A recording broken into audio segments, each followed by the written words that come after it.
Ross Tucker, host of the Ross Tucker Football Podcast, works for CBS Westwood One as a color analyst joining us. Great to see you again, Ross. Zach Ertz just got traded from the Eagles to the Cardinals. Can Zach Ertz play this Sunday when the Cardinals play the Browns? No, he's not. He can't, Dan, but that would be funny if he could. No, the NFLPA, you're only allowed to play one game per week, so he'll be on the sideline watching his new team play. I will say this, though, Dan. Back in 2002, I got 2 bye weeks, which was nice. I was in Washington, had an early bye, got cut by Spurrier, went to Dallas, got another bye. I mean, Dan, I was almost bad enough that if I had kept getting cut by teams, I might have been able to get 5 or 6 byes in that week, that year.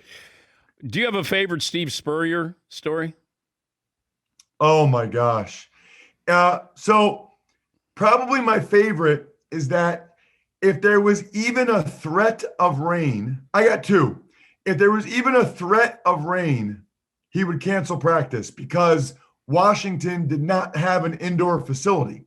So this is back when Marvin Lewis was the first $1 million coordinator that Washington brought in.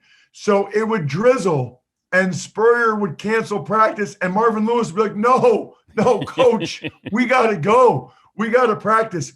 The other one is, Dan, I swear to you, as God is my witness, he had no sight adjustments or hot reads in his offense. Explain that. So what's that? Explain that. Yeah, so a hot read or a sight adjustment is when the defense blitzes more guys than you have to protect, and so the quarterback has to throw the ball. He has to throw it, and the receiver has to see it because the receiver has to know, oh, man, this guy's coming. He's going to throw the ball to me right away. Spurrier didn't have those. Spurrier expected the quarterback to audible. So in Patrick Ramsey's first start, he was a first-round pick from Tulane. We're playing the Saints at home. The Saints, Dan, look like they're bringing a blitz from the right. And Ramsey's going through his cadence, and Spurrier says, Patrick! And Ramsey looks over, and he says, Ringo slide! Because it looked like the Saints were coming from the right. And Ramsey is a rookie from Tulane. He looks like, okay, coach, okay. Ringo slide. As soon as he does that, the Saints rotate the safeties, and they look like they're coming from the left. And Spurrier goes, Patrick. Ramsey looks over. Blue slide. Ramsey goes, okay. Delay a game. Dan, I was sitting there thinking, this is the NFL, dude. This is the NFL. And the head coach is screaming audibles to the rookie quarterback to make them. And we just ran out of time. I knew it was going to be, we were in trouble after that. You were on the call with last night's game with the Eagles and the Buccaneers. Let me start with Jalen Hurts. Is Jalen Hurts the answer long term? Don't know yet. I do know that he is competing every week with all of the other available options. As it stands right now, because the Eagles have the Dolphins' first-round pick, because of that horrible trade by the Dolphins this offseason to move up from 12 to 6 and give up next year's first-round pick, and very likely to get the Colts' first-round pick as long as Wentz plays 75%.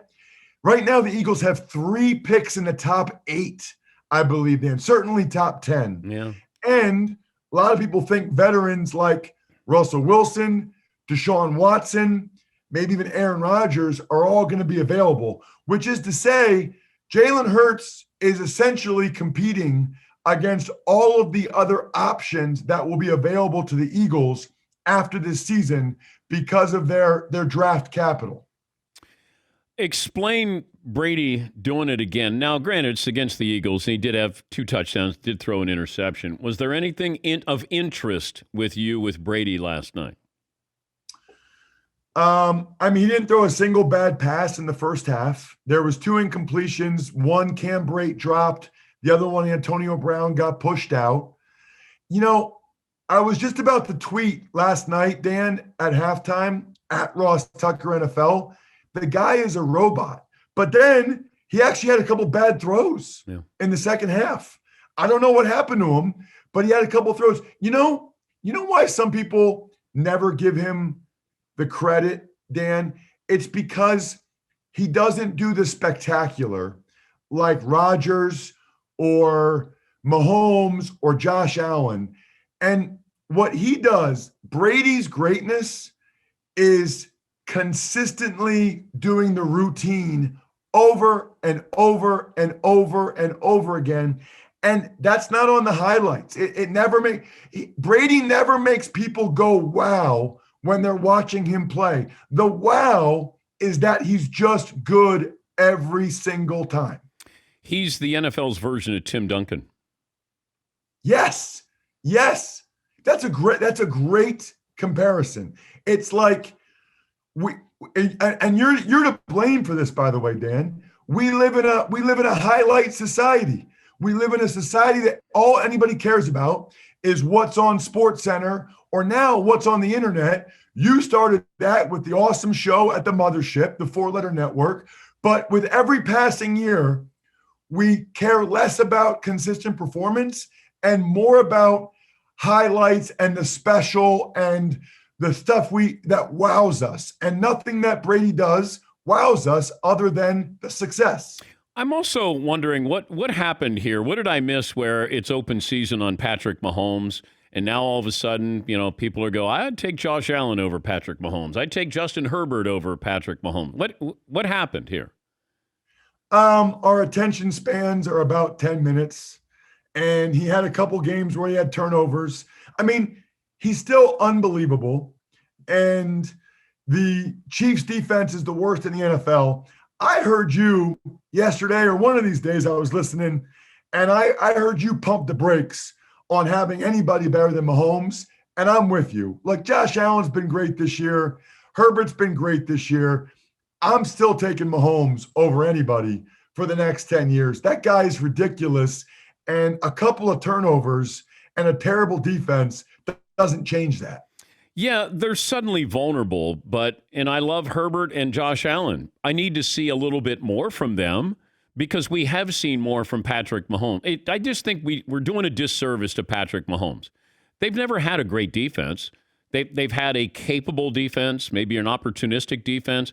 Now they have a horrible defense. And I couldn't help but look back to, Edwards-Helaire, that they took him at the end of the first round instead of taking a defensive player. We get into those grades. Hey, this guy's the highest graded guy still on our boards. I got to go for need. I got to go for what's smart here. And, the Cowboys got, Trayvon Diggs in the second round.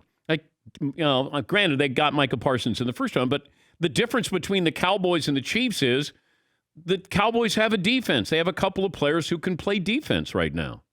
And I think he'll never say this publicly. I think it affects how Mahomes plays. Sure. I think Mahomes is more aggressive because he knows the defense stinks. The other thing is, Dan, we all love the new thing, right? So we all love Herbert now. Herbert's kind of the new thing. So we always are looking for next. And Mahomes is also a product of the expectations. He's just set the bar so high that if he doesn't always meet it every week, it's like, oh, he's not playing as well. Whereas Allen and Herbert are still in a position to be able to exceed our expectations. Always great to talk to you. Ross will be on the call, Yale and UConn tomorrow. That's on CBS Sports Network. The Nutmeg State Battle. Wow, you throw out the records when those two get together.